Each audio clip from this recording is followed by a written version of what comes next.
Welcome to KR5 news. ముందుగా headlines.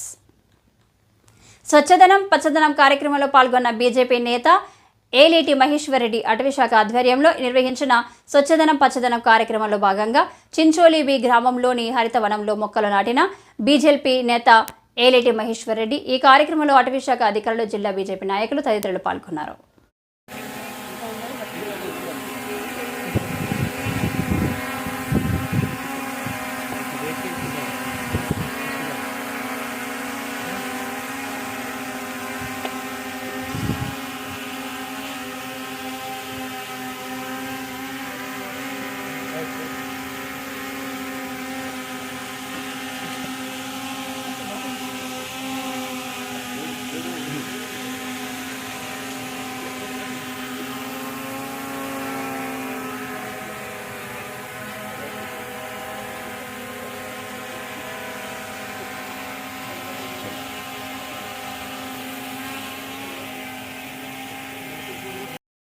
వాళ్ళు poaching చేయడానికి పెట్టిన స్నేక్స్ అవన్నీ క్యాప్చర్ చేస్తూ ఉంటారు సార్. వాళ్ళు రెగ్యులర్గా మొత్తం ఫారెస్ట్ ఏరియాని అంతా ప్యాట్రోల్ చేస్తున్నారు. ఆ బేస్ క్యాంప్స్ని బేస్ చేసుకొని అక్కడ నుంచి they base out of that camps and they are doing and అది ఖానాపూర్ డివిజన్లో ఉంది సార్. మనకి బేస్ క్యాంప్స్ నిర్మల్ డివిజన్లో డివిజన్ స్టార్ట్ కూడా. సో అట్లాగే మనకి స్మగ్లింగ్ చాలా ఎక్కువగా ఉంటుంది, టింబర్ కానీ వైల్డ్ లైఫ్ కానీ. సో మనం ఒకవేళ ఫారెస్ట్ లోపల if you're not able to catch check posts వద్ద మనం సస్పిషియస్గా ఉన్న వెహికల్స్ కానీ బేస్డ్ ఆన్ ఇంటెలిజెన్స్ కానీ లేదంటే ర్యాండమ్ చెక్కింగ్తో కానీ మనకి చాలా చోట్ల చెక్ పోస్ట్ ఉంది sir. On all major entry and exit points. మనకు మహారాష్ట్ర నుండి రాగానే అటువైపు మనం గోదావరి దాటాలంటే ఎక్కడైనా ఒక ఫారెస్ట్ చెక్ పోస్ట్ తగిలిన తర్వాత దాటడం జరుగుతుంది. మనకి బాసర వైపు వెళ్తుంటే బాసరలో ఒక చెక్ పోస్ట్ ఉంది, నిజామాబాద్ హైవే నుండి వెళ్తుంటే సోన్లో చెక్ పోస్ట్ ఉంది. అట్లాగే మనం ఒక్కసారి మహారాష్ట్ర నుండి వచ్చి గోదావరి దాటాలంటే మాత్రం తప్పకుండా ఒక ఫారెస్ట్ చెక్ పోస్ట్ దాటిన తర్వాత మనం అటువైపు వెళ్ళే పరిస్థితి. తర్వాత నాకాబందీ అని చెప్పేసి మనకి ఇంపార్టెంట్ ఎక్కడైతే చెక్ పోస్ట్ లేదు అసలు ఇంపార్టెంట్ స్మగ్లింగ్ రూట్స్ అనుకుంటే నిర్మల్లో ఉన్న అర్బన్ పార్కులో మొక్కలు నాటే కార్యక్రమాన్ని తీసుకోవడం జరిగింది. మరియు ఫారెస్ట్ డిపార్ట్మెంట్ చేసినటువంటి కార్యక్రమం రేపు ఈ పచ్చదనం పెంపొందించాలన్నా ఇక్కడ ఉన్నటువంటి చెట్లు దానివల్ల ఉపయోగాలు భావితరాలకు తెలియాలన్నా మరి రాబోయే కాలంలో ఈ చెట్లతో ఉపయోగము మనము నెక్స్ట్ జనరేషన్కి చెప్పాల్సిన అవసరం ఉన్నది. అండ్ దీనివల్ల చాలా ఈ ప్రాంతంలో మరి ఎన్విరాన్మెంటల్ మరి ఈ పొల్యూషన్ అన్నిటికీ కూడా ఇది ఉపయోగపడుతుంది. మరి ఇది మంచి కార్యక్రమం. ఈ కార్యక్రమంలో మరి పాల్గొన్నటువంటి అధికారులు, సిసిఎఫ్ గారు, మరి డిఎఫ్ఓ గారు, మరి ఇతర అధికారులందరూ కూడా పెద్ద ఎత్తున దీన్ని మరి మానిటరింగ్ చేసేసి పెద్ద ఎత్తున ఈ కార్యక్రమం టేకప్ చేయడం చాలా సంతోషంగా ఉన్నది.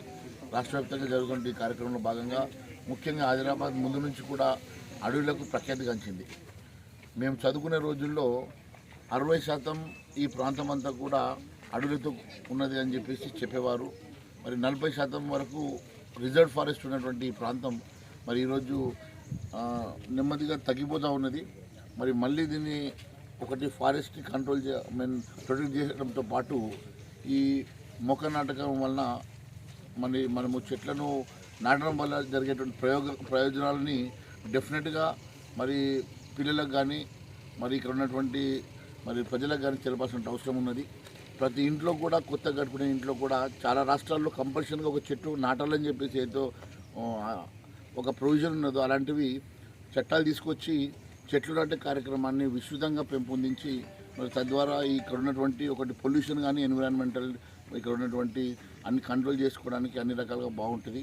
మరి ఈ కార్యక్రమాన్ని మరి మానిటరింగ్ చేస్తున్నట్టు సిసిఎఫ్ గారికి నేను ప్రత్యేక అభినందనలు తెలియజేస్తా ఉన్నాను. ఇక్కడ ఉన్న అధికారులందరికీ కూడా ప్రత్యేకమైన అభినందనలు తెలియజేస్తున్నాను.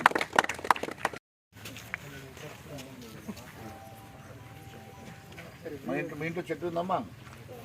Yes, very nice. Good. What is the name? నిత్యస్. ఏ క్లాస్ అమ్మా?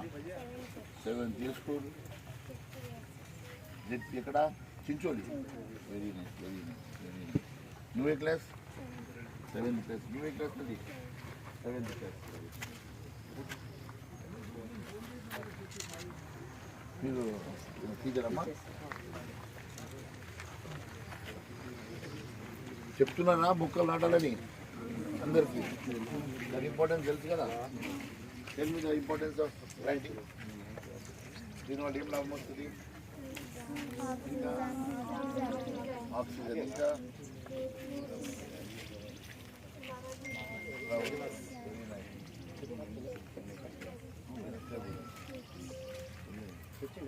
వాటితో పాటు నేచర్కి ఏం లాభం, ప్రకృతికి ఏం లాభం?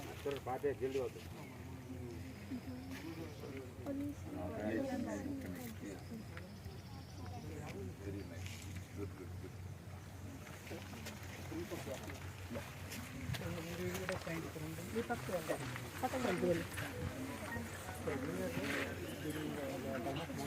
సైడ్ ఉన్నది కొంచెం వన్ సైడ్ సైడ్ కూడా ఉంది సైడ్కి ఉంది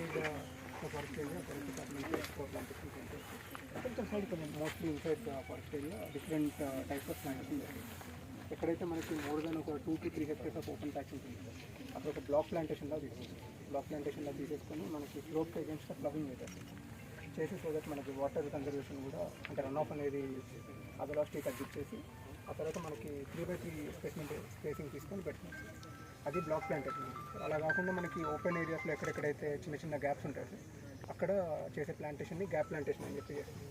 అట్లాగే మనకి ఇప్పుడు ఈ మంకీ మెనస్ని మనం కొంతవరకు కంట్రోల్ చేయాలనే ఉద్దేశంతో ఫ్రూట్ బేరింగ్ స్పీషీస్ కూడా ఫారెస్ట్ లోపల పెడుతున్నాం. Usually forest fruit bearing species కొంచెం తక్కువ ఉంటుంది. అట్లానే ఇంకా మనం వేరే ఫ్రూట్ బేరింగ్ స్పీషీస్ కూడా ఫారెస్ట్ ఫ్రింజెస్లో అది పెట్టడానికి ప్రయత్నిస్తాం. తర్వాత మనకి స్ట్రీమ్స్ ఉంటుంది. ఫారెస్ట్ లోపల ఉన్న స్ట్రీమ్స్ అది గల్లీస్ పెద్దగా అవ్వకుండా దాన్ని స్టెబిలైజేషన్ కోసం అని చెప్పేసి కొన్ని ఎక్కువ వాటర్ ఉన్న చోట ట్రైబల్ స్పీషీస్ ఉంటాయి, బ్యాంబూ కానీ ఇంకొన్ని ఫారెస్ట్ స్పీషీస్ తెల్ల మధ్య అలాంటివి ఉంటాయి. సో అది నాలాని స్టెబిలైజ్ చేయడానికి అలాంగ్ ద నాలాస్ అలాంటి ప్లాంటేషన్. మళ్ళీ మనం బయట చేసే యాక్టివిటీస్ కోసం మెయిన్గా చూసుకుంటే రెవెన్యూ ప్లాంటేషన్. ఈవెన్ ఇప్పుడు మనకి ఇక్కడ కూడా చేశారు సార్ రీసెంట్గా లాస్ట్ ఇయర్లో హరిత నిధి స్కీమ్లో రెవెన్యూ ప్లాంటేషన్ చేస్తారు. రాణాపూర్ వరకు ఇక్కడ మన నిర్మల్ స్టార్ట్ చేసి రాణాపూర్ వరకు 2200 మొక్కలు నాటేసి, అలాగే మెడిసినల్ ప్లాంటేషన్ కూడా కొంచెం మెడిసినల్ వాల్యూషన్ స్పీషీస్ కూడా ఫారెస్ట్ లోపల ప్లాంటేషన్ చేయడం జరుగుతుంది. ఇంకొకటి మనకి ఫారెస్ట్ ప్లాంటేషన్తో పాటు మోర్ దెన్ ప్లాంటేషన్ కూడా ప్రొటెక్షన్ అనేది most important aspect of forest department activities. మనకి as with growing population and growing aspiration చాలా ప్రెషర్ అనేది this is the last remaining patches of unexplored resources. So మనకి ఫారెస్ట్ ల్యాండ్ పైన చాలా ఎక్కువ pressure ఉంటుంది. సో దాన్ని మనం ఆ ప్రెషర్ని కంట్రోల్ చేయడానికి వివిధ రకాల ప్రొటెక్షన్ యాక్టివిటీస్